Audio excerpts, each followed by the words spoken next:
Scott! Mark. Welcome to Board All the Time, episode 6.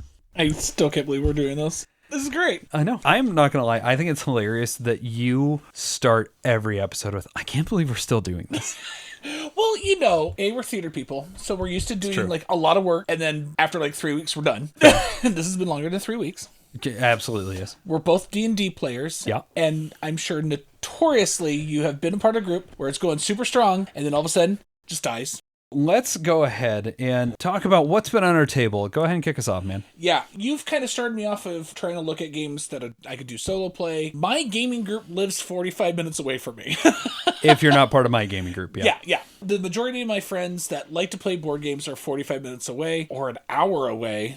And so to do my hobby that I like to do, it's really hard. So I have started buying and looking at more solo play games. Part of my time I've been playing has been Welcome to the Neighborhood, Welcome to the Moon, which is brand new as the time of this recording, Super Mega Lucky Box. So good. It's such a good game, and I've played that one on BGA, so... I taught it to you as well. You did, and I think the fact I just really, really dig it. You'll enjoy this. The last time I played, I had every square covered. I got rid of all my cards but one and had one square left. I was like, oh, I'm so close. I have never cleared all 5, but I have gotten to that point. Yeah, and I'm just like, oh, this is so cool. The one group that I do get a chance to play with like every other week, we are still playing Frosthaven. In fact, we got tired of beating our head against the wall. We went and switched scenarios, and it was exactly what we needed because we actually defeated the scenario the first time we played it. And then Nidavellir, which is an absolutely fantastic game. I hit the table. I like Nidavellir a lot, and I think Thingvellir should just always be in.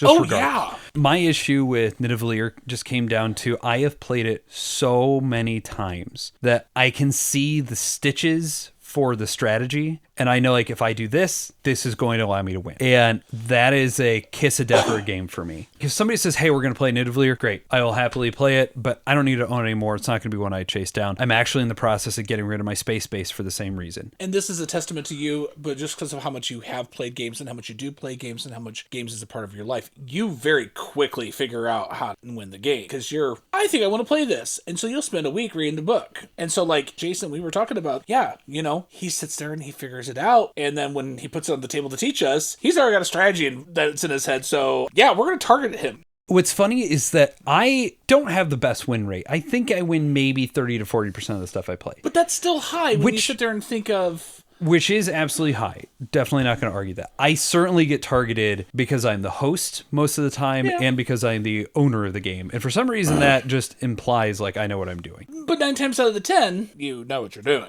That's fair. I think the other thing that ends up happening is that I have played a game solo before I have taught it. So that way I understand how to teach it. Right. There's some interesting arguments to be made there. You're not wrong in that I can figure out winning strategies. In some cases, like Awari and Feast for Odin, it takes me a long time. Yeah, I mean, that's a tangent entirely to what have we been playing, but, that's where we're at. What's at your table? We'll operate under that same auspice that you just went through of what have I been playing solo and what have I been doing more. So solo, I got to pull out Gears of War again. And Gears of War is one of those games that it's from like 2009-ish. It only has content from Gears 1 and Gears 2 in it. And every time I think about it, I'm like, maybe the game has aged. Maybe it's not as fun as I remember it being. And then I put it on the table and I just have such a good time with it. It feels like Gears of War as a board game because it does what Gears does of everything is going swimmingly and then everything falls apart. And now you're having to deal with everything falling apart. It is a shame that they lost the license to it when they did, that Gears 3 is not part of it, that Judgment's not part of it. We don't talk about the other Gears games.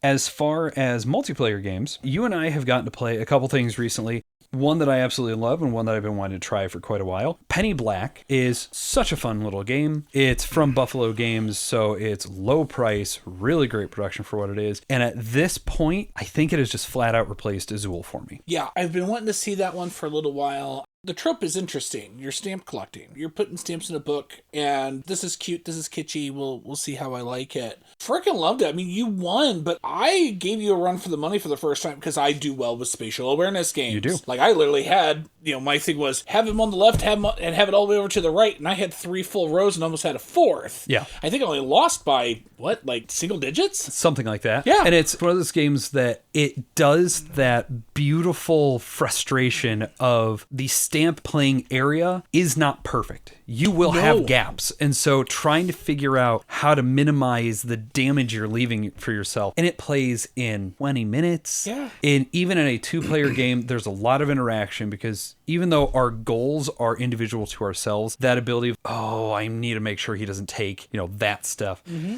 It plays quick. It is nowhere near as knife fighty as 2-player Azul is. In all honesty, I didn't care what you picked up because the other stuff worked. And now maybe the next time I play the cards that I pick on the sides won't work quite as well. But it was nice to sit there and be like, okay, cool, he took that one. Well, I'll take this one, And it didn't feel like you were shanking me. What I really like about it is that if you are really boiling it down, it can be multiplayer solitaire, which is normally a kiss of death for me as well. Yeah. But if you are watching the other player, you're able to see, these are the goals they're going for. I can try and intercept some of the tiles. I can use some of my star points and swap tiles to make sure that it's not as effective for them. But at the same time, you can just play it and enjoy it. The tactile experience of it is so much fun. Oh, yeah. I've played it a handful of times so far. It is not worn out for me at all. Yeah. I've actually only gotten to play it at 2 players. I would like to play it with more. I really enjoy that one. The other one that's worth talking about is Dice Forge.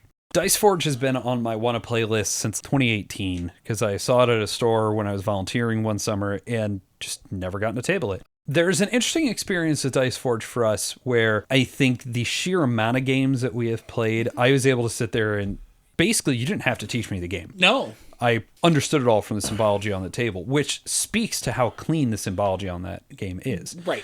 I enjoyed it. I will say it ended too quickly. I want another 3 or 4 turns in that game. I just do. That's the one thing I think I don't care for that game is, it is a little too quick. But then again, I also think I would only probably say 1 or 2 because too much then everyone's got a crud ton of points. And then, okay, what was the point? That's fair enough. It has the issue of I replaced 7 of my 12 faces and I was still rolling those base ones that I couldn't replace. It's like, come on. Well, and I think we're going to talk about it later. I think that 2-player, that game has a problem because there's no build-up. Your first turn has nothing going for it. Sure. Everything's at 0, and that first person goes, okay, well, I rolled. Yeah.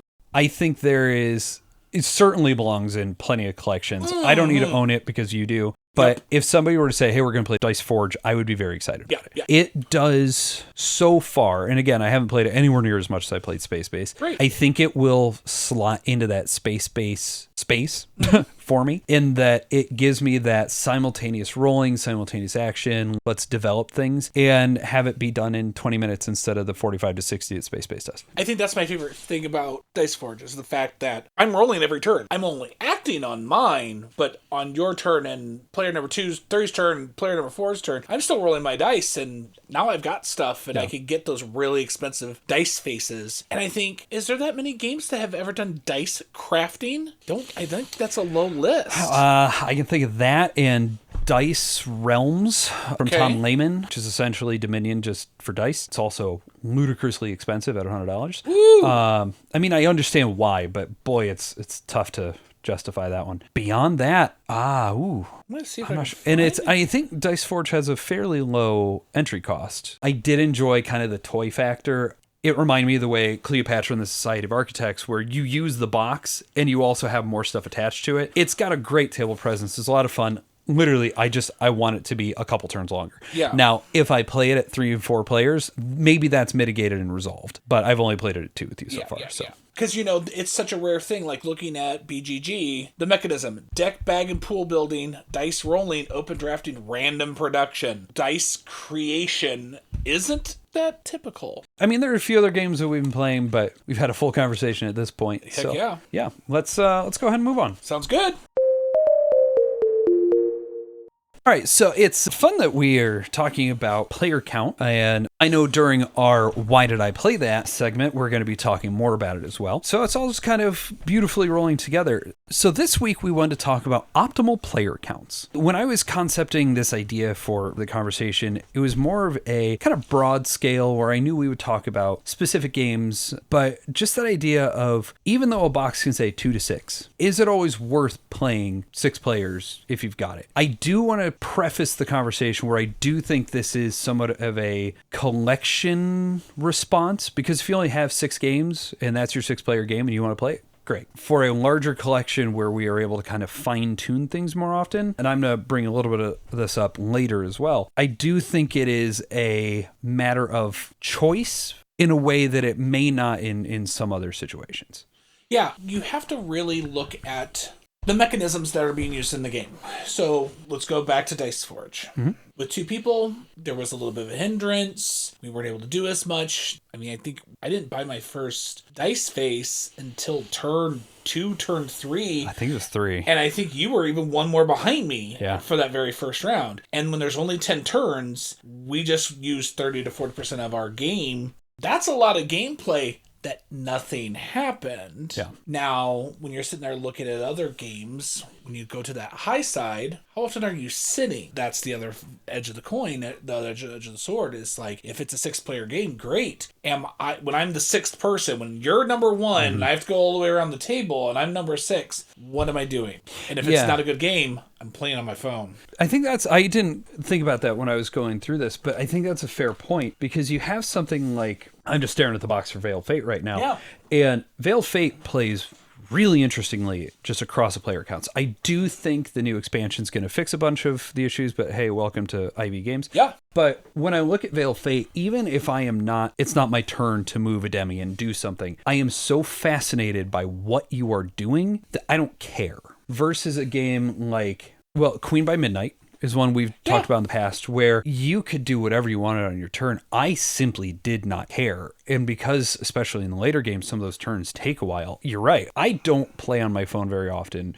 Part of it is a respect thing, but part of it is that's where my mental space is. And I understand when it comes to you, if you're on your phone, unless I have watched you check out of the game, I know that is because that is what you need to do to continue to engage your brain. If I have gotten on my phone, that means I am out. Like, I'm just done. Yep. And a game like that one I didn't care. Right. Versus a game like Power Grid, where in a 6-player game of Power Grid, you get the full map, which is great. But if you're beyond second place, like second in player order, you might as well not even bother to pay attention until it's your turn, because the energy market changes so very much. Right. And so I think there's kind of that double-edged sword of how much of my downtime is me not caring and how much of my downtime is I can't even plan. Right. You know me. If it's going to be a while before my turn, I'm going to be on my phone. I hear everything that you said. You know, and it might be one of those things. I'm also on my phone because I'm trying to think of a rule. Sure. How does this work? You know, and this allows me to get my brain in gear. But yeah, you really have to look at that game and sit there like, is this the sweet spot? One of my favorite games, Dice Throne. That game can play 8 people. That sounds miserable. It kind of is, because you're literally, I can attack my neighbors. That's all you're supposed to be able to do. Okay. All right. So instead of like a free-for-all, which you can play, you can also do King of the Hill, but that's one of those things of like, you roll and it's left or right depending on what you roll. Which, okay, that's kind of cool, but still, you're kind of going, oh God, until it gets to me. I love Dice Throne, could not do it at 8. So one of the things that I definitely was thinking about in content, an amount of content is certainly part of the factor as well. When I look at my collection, I very much look at a game of what role is this game filling? And one of my examples that I routinely go to, because I try and not have a game kind of fill the same slot as something else. Part of it is variety. Part of it is generally if I found the game that I love that's filling whatever role it is, like that's the one I'm going to want to play. So player count is normally what fills in this slot for me. One of the biggest games I've had a turnaround on is Red Rising. I really, really like Red Rising now. When I first played it, it felt like a longer, more complicated version of Fantasy Realms, because frankly, it is a longer, more complicated version of Fantasy Realms. I believe Jamie even just flat out calls out Fantasy Realms in the rule book because he liked Fantasy Realms that much, and here we are. And what I have found is that I love Red Rising as a solo game and as a 4, 5, and 6-player game. Okay. Fantasy Realms, I love as a 2-player game. And it's okay as a 3-player game. I don't want to go beyond that. My big problem with Fantasy Realms is it almost takes longer to score than to play. But even using the website that's out there for it, it still takes a while. Yeah. But what I have found is that I love that mechanism of I'm going to build a hand, I'm going to try to build a combo, and I'm going to be working in a shared space with the opposing players to make sure that I have to be really careful. If I'm putting a card down, that I'm not using that as a secondary location in my hand, because now it's able to be taken. But what I found is that I think there is a reason to own both of them in my collection because of player count. Where if I only have 2 people and we want to play in that mechanism, Fantasy Realms. There we go. Right. But if I have more, I'm going to want to pull out Red Rising. It lends itself to more players because it is a ton of fun with 6. Oh, yeah. You also just see more of the deck. But at the same time, Fantasy Realms doesn't go to 6. So that's something that I found with player count is what is it doing? Is that allowing me flexibility in my collection to have multiple games in a style? Games like Libertalia are so rare. Where it plays 1 to 6, I love it at every single player count. Yeah, because you have to. Yeah. I mean, you don't have to love it. But no. When you sit there and you think about it, like I've played it with 2, just you and I. I've done it at 4. I've done it at 6. That's a game that plays beautifully at each of those levels, and that's rare. And the solo mode, the 2-player mode, and the 3+ modes feel like 3 different games. Yeah. Because the 2-player is so cutthroat. A game like that, I don't need anything else in the slot. I mean, there's a reason it's my number 2 game. It's fun to have that type of game because it also, just on a financial aspect, I only need to have 1 game. And so it's really easy for me to recommend to somebody based on player count. Because what I have found as I have become kind of a repository of recommendations for people is how many people do you have? How many people are you planning on having? Are all your people going to like this game? I like Expeditions. I like Expeditions at 1, 2, and 3. I cannot stand it at 4 and 5 players. It is a slog. I have no idea why there's components for a 6th player in the game now. Yeah, because we played 5, and I remember me and our friend Courtney, we pretty much just talked for pretty much the entire time, and then we were like, oh, okay, cool. It's such a physically big game anyway, and I think that's something else to keep in mind for player count is... How much space are you going to take up with having 6 people at the table? I love Eclipse, and Eclipse 2nd Edition is perfect for setup and teardown. It fixed every issue I had with the game, except for the fact that game is still stupid huge. And so when I look at something like Expeditions, where I love the theme, but I don't want to play it at 4 and 5. Yeah.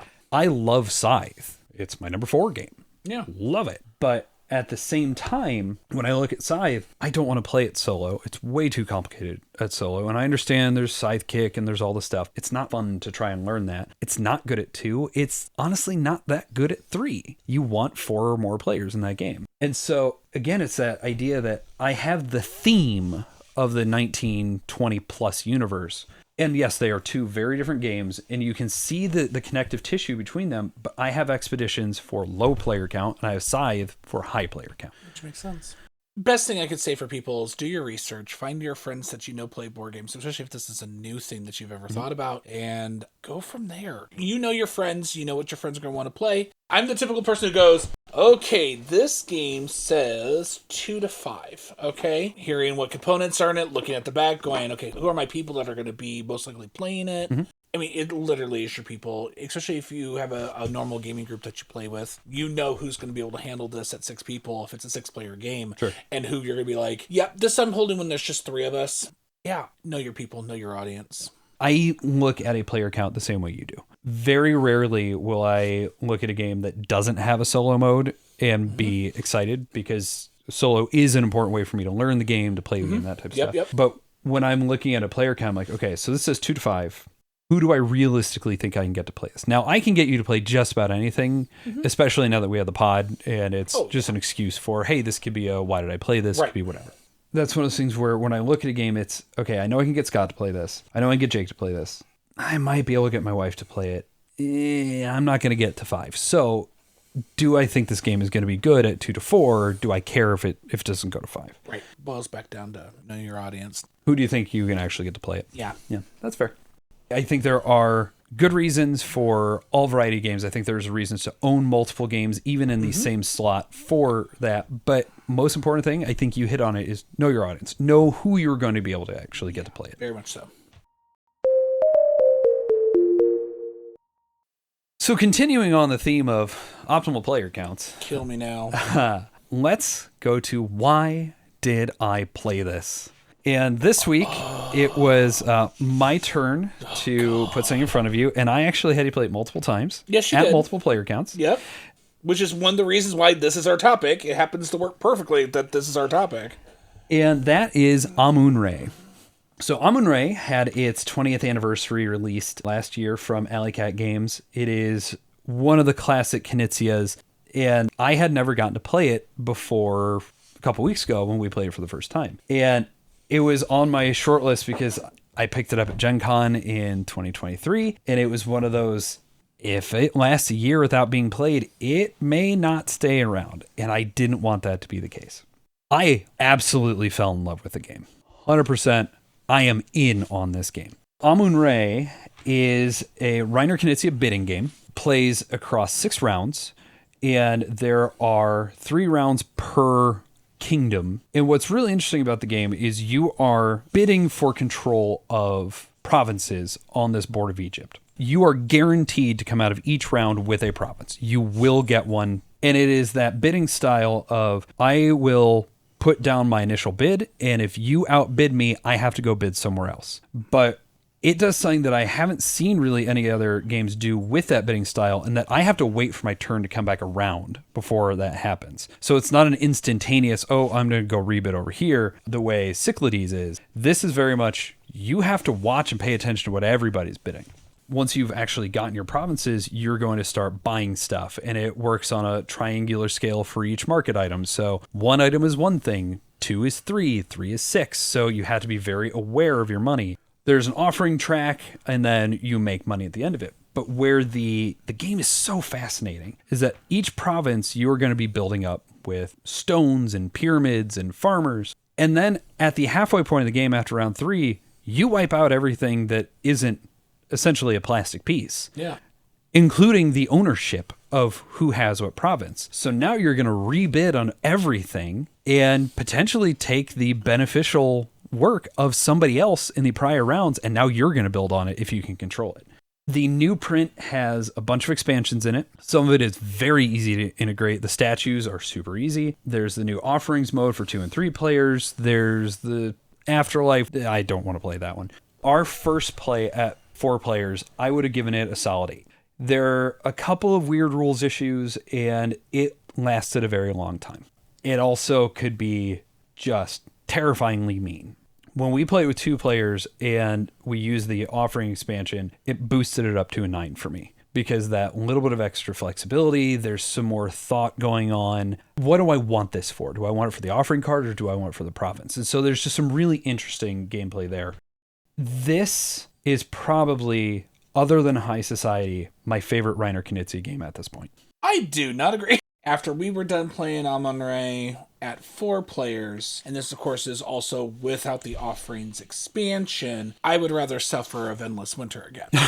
And we all know how much I loved it. That's just saying something. There was an interesting thing, because one of the reasons we played it a second time is after that 4-player game, you let me know, like, I don't know how to talk about this game. I don't think I can talk about it. No. Which is super weird. Yeah, because I can talk about just darn near anything. One of our friends, great guy to play games. But when it comes to something that has an economy aspect to it, because that's his bread and butter. Yes. He goes hardcore. He will drive prices just to drive prices. He will drive prices just to drive prices. And he did that. He did that very first round. And I'm like, I'm just trying to learn how to play this game so that I can actually talk about it. And you're playing completely cutthroat. And I was just like, okay, I already am going to struggle with this game in the first place. And then now this is how we're going to do the gameplay. And then after I drew in that first era, I drew 8 cards and never received anything that had a color other than schemes. Yeah. I mean, I checked out after round 2. I went through first turn, got my Providence, did the second one, and went, now mind you, what's so stupid was I did complete 2 of the scheme cards. No one else did. Yeah.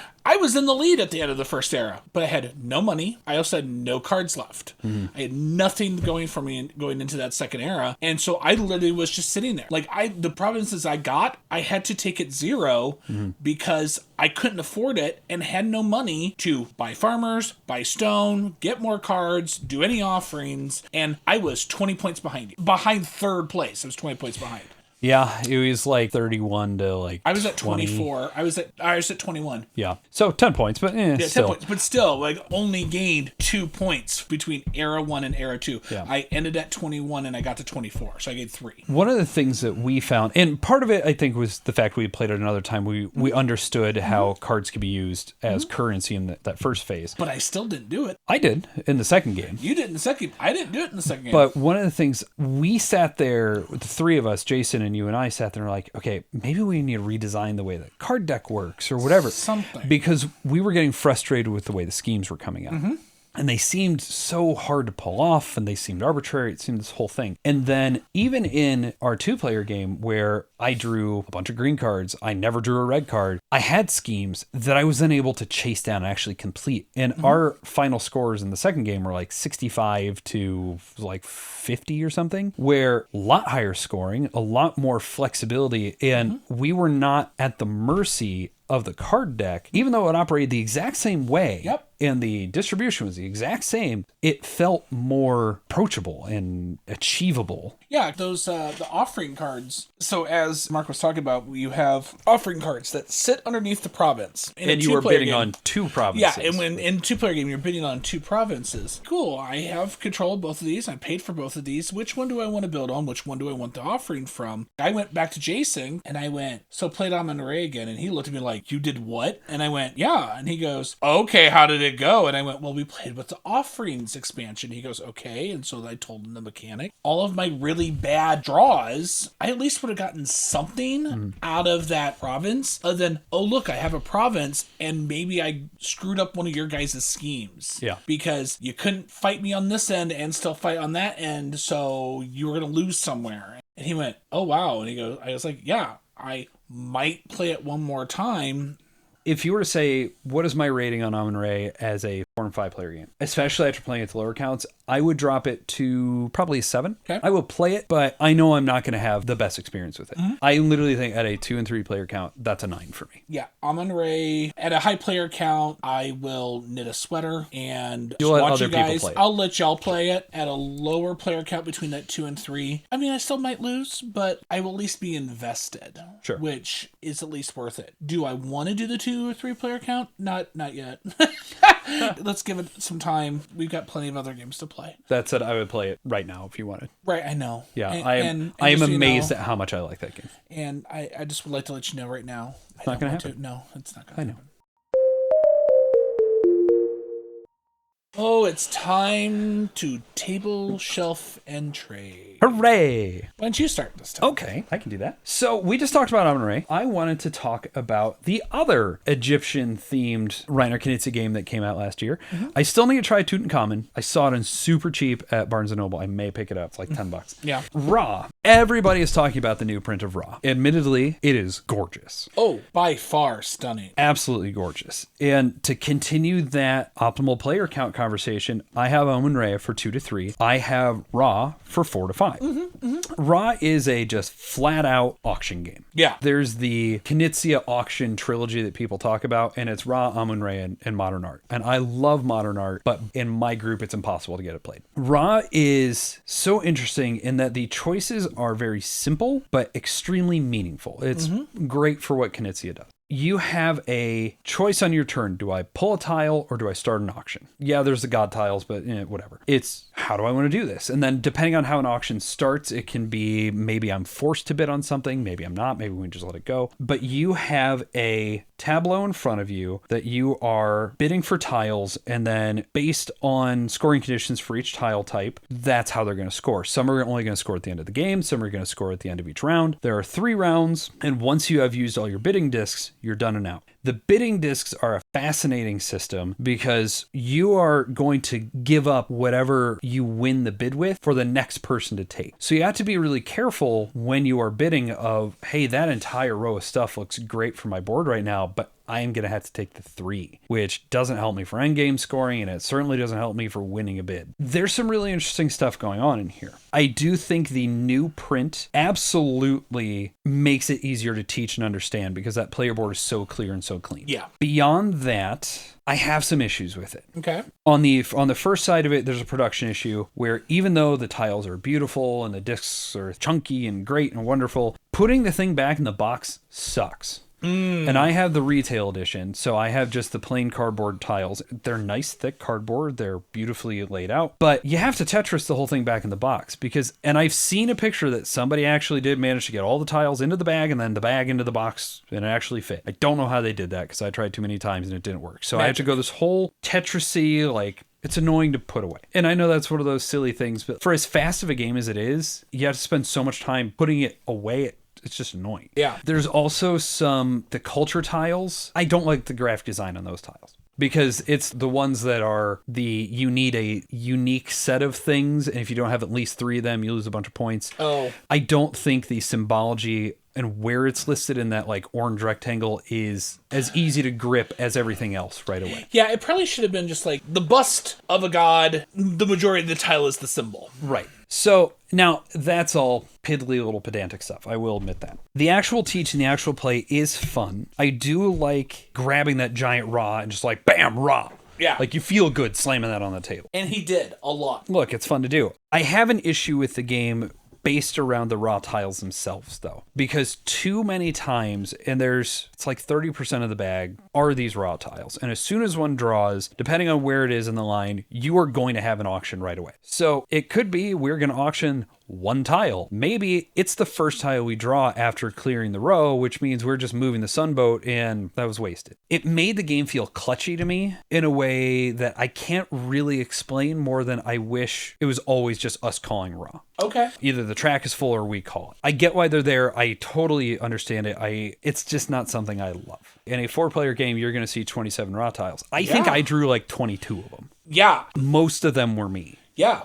It was usually you calling raw because you were the one that drew the tile. I understand why they're there because pushing the sunboat is a really interesting kind of push and pull mechanism. It is fun. I enjoyed it. Between Amun-Re and Ra, like I'm going to go Amun-Re every time. And I will definitely go for raw. That said, in addition to being an auction game, is a push your luck game. Yes, it is. And you don't care for those. My enjoyment of push your luck has dropped significantly. I enjoyed Ra. For me, it is a table. With my copy, it is potentially a trade. Okay. I know there's the deluxe edition out there as well. I can't imagine having that. That would take up so much space for a little game. Raw is a little game. There's a lot of really interesting choices there. There's some neat player interaction. There's a lot of like stick an elbow in the next guy's ribs of I'm going to make you draw a tile. I'm going to try to force you into the raw. Okay. There's some interesting stuff there. For some people, I think this is great. You could introduce this to a lot of different groups. There's some really neat stuff there. As a game, I would call it a table. I loved it. I had a great time with it. If you ever get rid of it, probably end up in my collection. We'll talk. Yeah, we'll talk. So the other one is Honey Buzz. Yeah. Honey Buzz has been kind of on the cut for me for a while.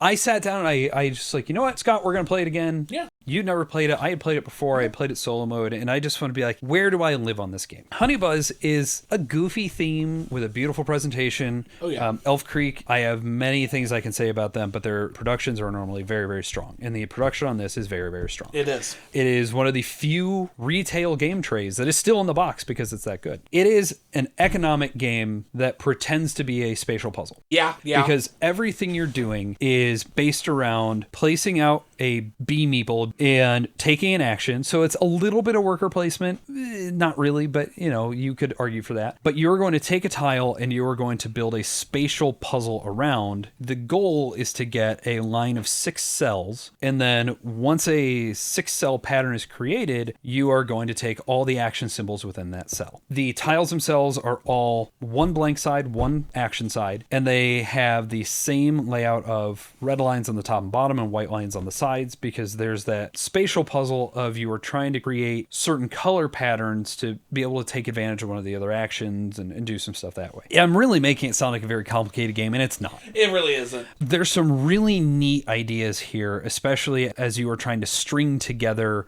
building your tableau, building those cells together, and realizing that whatever I'm doing here, if I'm getting all the actions here, I am shorting an action later. Yeah. And that engine building, like I'm going to do a bunch of things on my turn, feels very good. It's not a complicated teach. It's not a long play. And there is definitely some cutthroat moments in there where you're looking at it and going like, okay, if I just go to the market now and I don't make a lot of money on it, I can still tank the market for Scott, because now he can't sell his acacia honey as highly as he should have been. And I sat there and had enough bees really early on. I blocked you out of a lot of spots because you didn't have the bees to bead over me.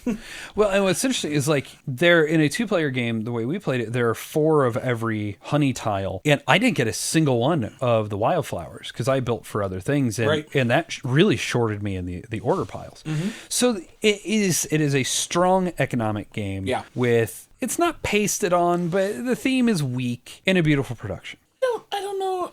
like looking at the theming and everything, I don't know what other way it would work though. I think because with working You the could do this with hexagonals, robots. You could do this industrial. You could do this cyberpunk. but then I don't think it would have the charm it does. No, and I'm certainly Yeah. not disagreeing with that. Yeah. It's something we've talked about before. Yeah, theming is everything. Where I will bring that up with Parks. Is Parks that good of a game? I don't know. I don't know if it's the game or if it's the production, but you know what? It has the production, so I don't care. Yeah. I love that game. Yep. Honeybuzz feels the same way, but I don't think the cute theme lives in a way that it does for Parks for me. Ultimately, it's fine. I don't see it as any player count as being this is the game for that moment. It's just a flat out trade for me. I think if you like economic games, you're going to want something meatier than this. If you want a spatial puzzle, there are better games to play. Yeah. If you want engine building, there's better games to play. I think everything it does adequately, but it's never going to be the game that I sit there and be like, I'm going to pull this off the shelf. Right. It's just fine. Mm-hmm. And unfortunately, in the wild world of board game that we do right now, fine isn't good enough. No. And I don't want that to sound pretentious or pedantic or anything, but if I'm looking at the 4-player count for a game, I have so many 4-player games that I want to play that I'm going to pick over this. Yeah. And now, if you went out to Target or Meijer or wherever and you saw this and you are getting into games, do it. Yeah. Great in that situation. It's the beginner game. We're getting into starting the game. And I think it is approachable and easy to learn, but because of that, how am I going to develop my cells? It's welcoming plus somewhere around in there. For me, I have other games that do what it does. Yep.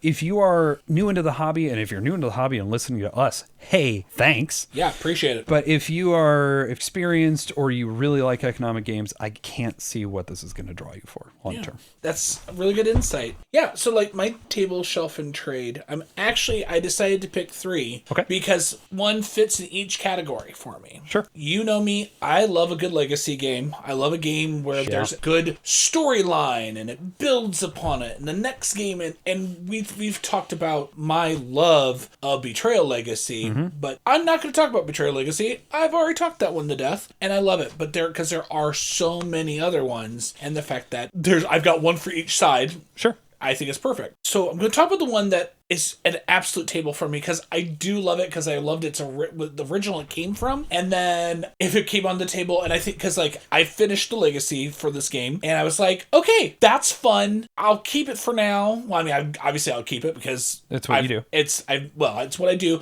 But also I've marked it up. Who's going to want my copy now that I'm done with it? So hang on. I do want to say when we go into this, any of these podcast episodes or conversations, we do not know what the other person's going to talk about. I can sometimes give it away because I'll put my games on the table just to think about it, but I have no idea what you're going to say. Yeah. So I kind of want to guess at each of these. Yeah. Go ahead. Because they're all legacy games. I know they're all legacy. So there's, a couple dozen that are out like there? There's like 30 of them now. Yeah. Which, is as incredibly impactful as they are in the hobby, it really feels like there should be more, but it also feels like there's too many. I don't know, it's weird. My guess is Pandemic Legacy. So Season 1 specifically. No. Okay. Pandemic, I do enjoy Pandemic. I have not played enough Pandemic that I felt comfortable picking up Pandemic Legacy. My table is actually Clank Legacy Acquisitions Incorporate. Okay. That's an expensive table, too. That was a very expensive table. Not as expensive as a Ticket to Ride. Well, that one's a really big one. I really want to try that one, though. I do. Oh my god, I still want that. Maybe we should just go halvesies. Okay. Yep, you've heard it here first. But I get the box because I want it for storage. Oh yeah, no, that's fine. Okay, done. Yeah. No, it was fun. Like, because you're sitting there like, okay, because you're just putting circles with numbers on there. You don't know what you're going to do until like, well, this is the thing I need to do and I need to get over there to do it. So I'm going to go over and do it. And then you have a choice to make. Mm-hmm. And like all legacy games, it's a choice. And the whole thing is at the end of the day, like, okay, I've got a really cool game of Clank. Those of you who don't know what Clank is you are dungeon delvers. You're running in, grabbing as much treasure as you can, hopefully not waking up the dragon. And then it's got a lot of push your luck in it. It's got a lot of push your luck in it. And I do enjoy push your luck, even though one sometimes bites me. And then you're running back up. And the fact that it also has a story aspect with Acquisitions Incorporate. And they are doing Acquisitions Season 2. Yeah, I've kickstarted that one. Because of how much I enjoyed the first one. Sure. That's really interesting that you're calling this a table and you're willing to drop that much money on both the first and kickstarting a second one. Yeah. it was done well. It was a good game. I'm hoping that the second one will also be a good game. I mean, it's a good game. It's a table. Because I want it on my table. I want it on someone else's table. It should be on a table. It doesn't have to be on my shelf. I've never played Clank in Space. Okay. And I have not played Legacy. I have played Catacombs and I have played Original Clank. Yeah. I don't like Catacombs. I just don't. But that's because as much as I can spend hundreds of hours in Skyrim, I don't really like dungeon crawlers as a board game. Okay. It's weird. I've never been able to square that in my head, but there we are. Catacombs is interesting. I think it's too random. And that's my problem. But when I come down to original, the solo mode is all. Because, and thankfully, Direwolf's app is great. The solo mode for Dune Imperium is amazing. And being able to use the app to be able to manage that little bit of logistics off the cards that are an already simple one, great. The solo mode on Clank is just like, just play it. Yeah. Like it's not a high score variant. It's not a try and beat it. It's just play it and then end it whenever you want to. And the base game of Clank for me is just like, yeah, because I've watched people run in, grab the first treasure, and run out. And that's what I did on my very first game. And that feels like, oh, okay, well, I guess we're just going to end the game now, aren't we? It either feels too short or too long. I've never played a game of Clank and be like, sweet spot. That's why I like it on the I mean, sure, yeah. I'll sit and play it. My shelf, however, is totally different because you're going to know this one. Haven't finished it yet. It's Sagrada. It's Sagrada. God, it's good. Sagrada Artisans. If you at all know Sagrada, you should. If you don't. Amazing solo game. That's one of those, like, you do it with a cup of coffee in the morning. Yeah. It's a great solo game. And I don't have all the expansions. I can't wait to find out what that game has in store for us. Oh, I know. Once we're done. You looked at me, we played it again not that long ago, and you looked at me just like, it's fine. We can play it right now. I'm like, you understand our brains are going to break. And you looked just like, no. Yeah. It was 2 turns, yeah. Yeah. It was great. But I still was happy that my brain broke. It's so because good. it was so good. I didn't care. That will be on my shelf until I'm very interested to see goes out. If and how it has a post campaign. It automatically came with an expansion. So I've got another set of windows to do. And I know that they came out with more at Gen Con last year. I think you can order the new ones on the website because they were making sure that all their backers got theirs first because it was a Kickstarter. And then once that happened, I believe, I haven't checked in a while because, well, we're not done yet, so I don't need to go check the other ones yet. But absolute shelf. Now, my third for my trade, it's still on my shelf currently. It's at the bottom of the shelf. It has other games on top of it. I think it actually might be supporting a heavier game. I think I might use it to support a table at some point. I enjoy the original game. The original game is definitely something, and its expansions is definitely something for your beginner player. The Legacy game, my friends and I played it, all of it, New Year's Eve one year. Oh boy. Well, it's not going to be Seafall because Seafall's not that big. No. We stopped to ring in the new year and then finished it. I think we took maybe 4 hours, maybe 5. I don't know. Machikoro Legacy. Oh, yeah. There's your problem. You played Machikoro. I mean, well, the whole thing is I've enjoyed Machikoro. Space Base killed it so dead for me. Oh, really? Oh, so dead. I haven't played Space Base.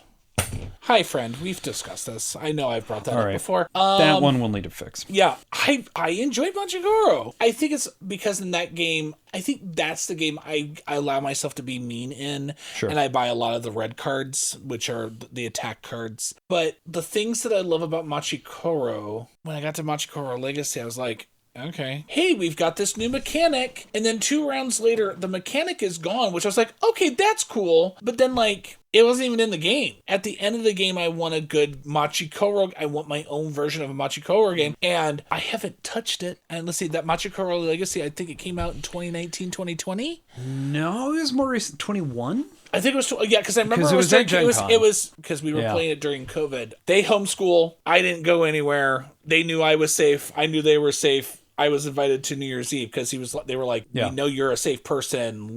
And then I brought it and we literally played the whole thing in one setting. And that's also a problem because that's short. And oh God, get rid of it. Like I really should just kind of get rid of it. But I don't get rid of anything.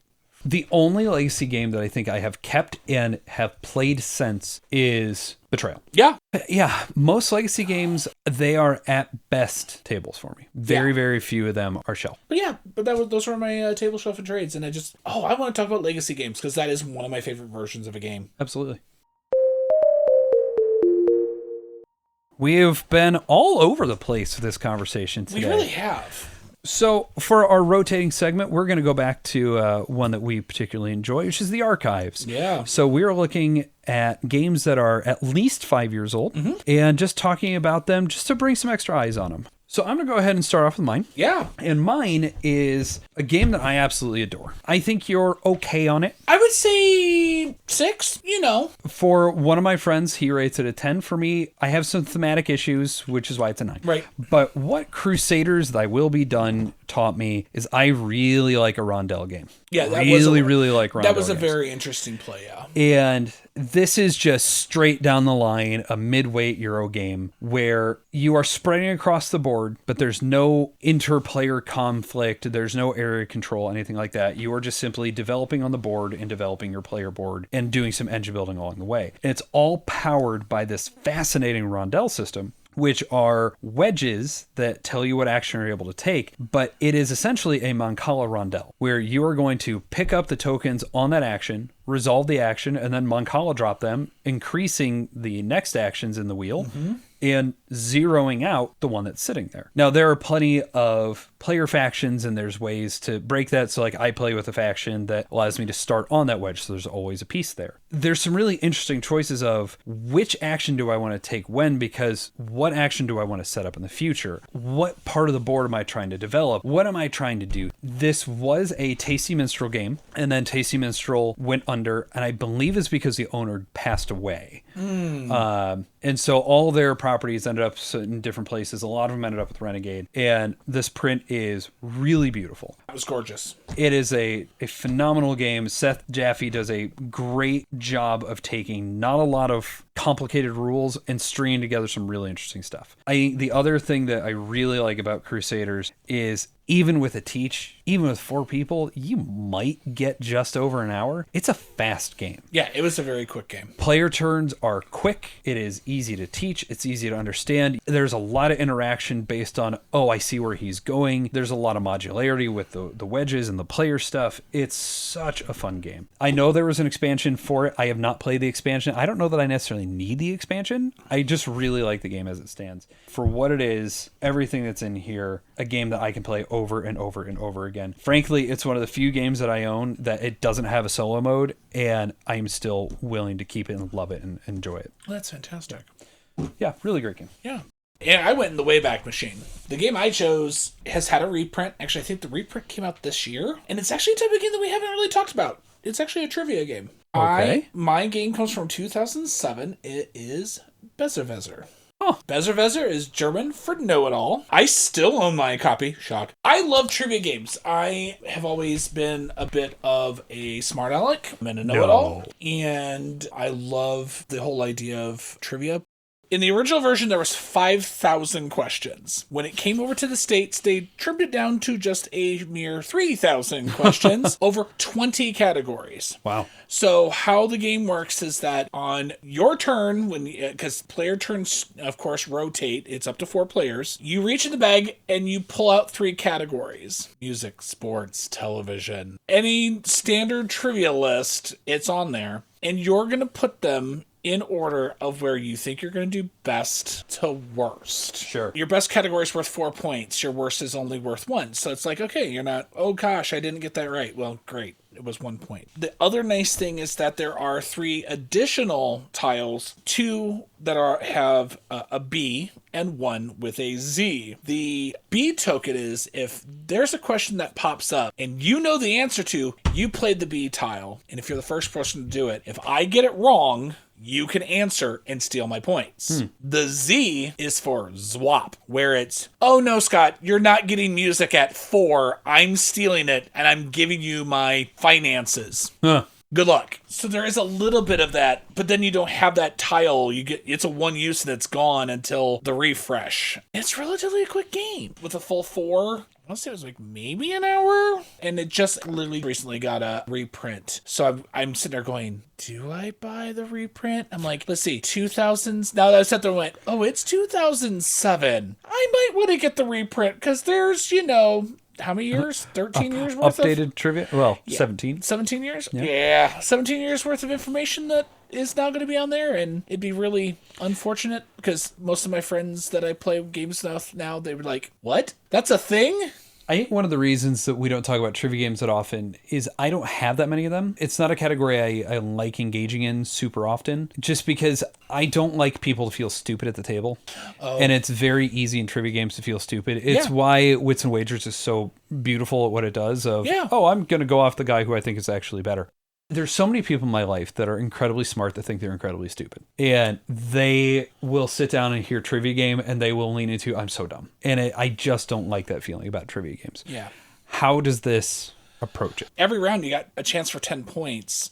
And you get 4 questions or 4 topics that you're like, these are my worst ones. Well, you know where of those 4, which is your worst. So you're like, cool, I don't care. I'm going to throw finances at 1. I don't care. Everybody's going to have that problem because once you're done, they all go back into the bag. And you have no guarantee, I'm great at movies, I'm great at TV, I'm great at music. Anything that's entertainment, I'm awesome in. Sciences, I'm really good at sciences. Even as much as I read literature, history, dealing with politics, dealing with social political stuff, I'm gonna struggle. And I'm eventually gonna pick up that tile. You're going to hit 90% of your time. You're going to get every single one of those. Everybody's gonna struggle. And then also there is that swap where you can just sit there and be like, yeah, I love you, but I'm not letting you have music at 4. You know your friends. You know what they're gonna be strong in, and you can kind of like, okay, I'm doing this to slow you down. Yeah. And it's not like that hard of a take back. They also then have to deal with what you're doing too.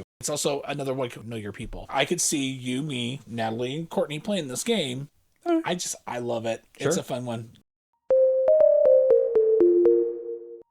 Thank you so much for listening to us. If you would like to get in touch with Scott and myself or any of the other theater geeks in relation to Board All the Time, you can hit us up at boardallthetimegaming@gmail.com. You can visit us on our website, boardallthetime.com, where we will have a newsletter sign up as well as a feedback form. You can also join us on our Discord. The server link is in the episode notes. And finally, you can find us on Facebook under Board All the Time. At this time, we'd like to thank our sponsors.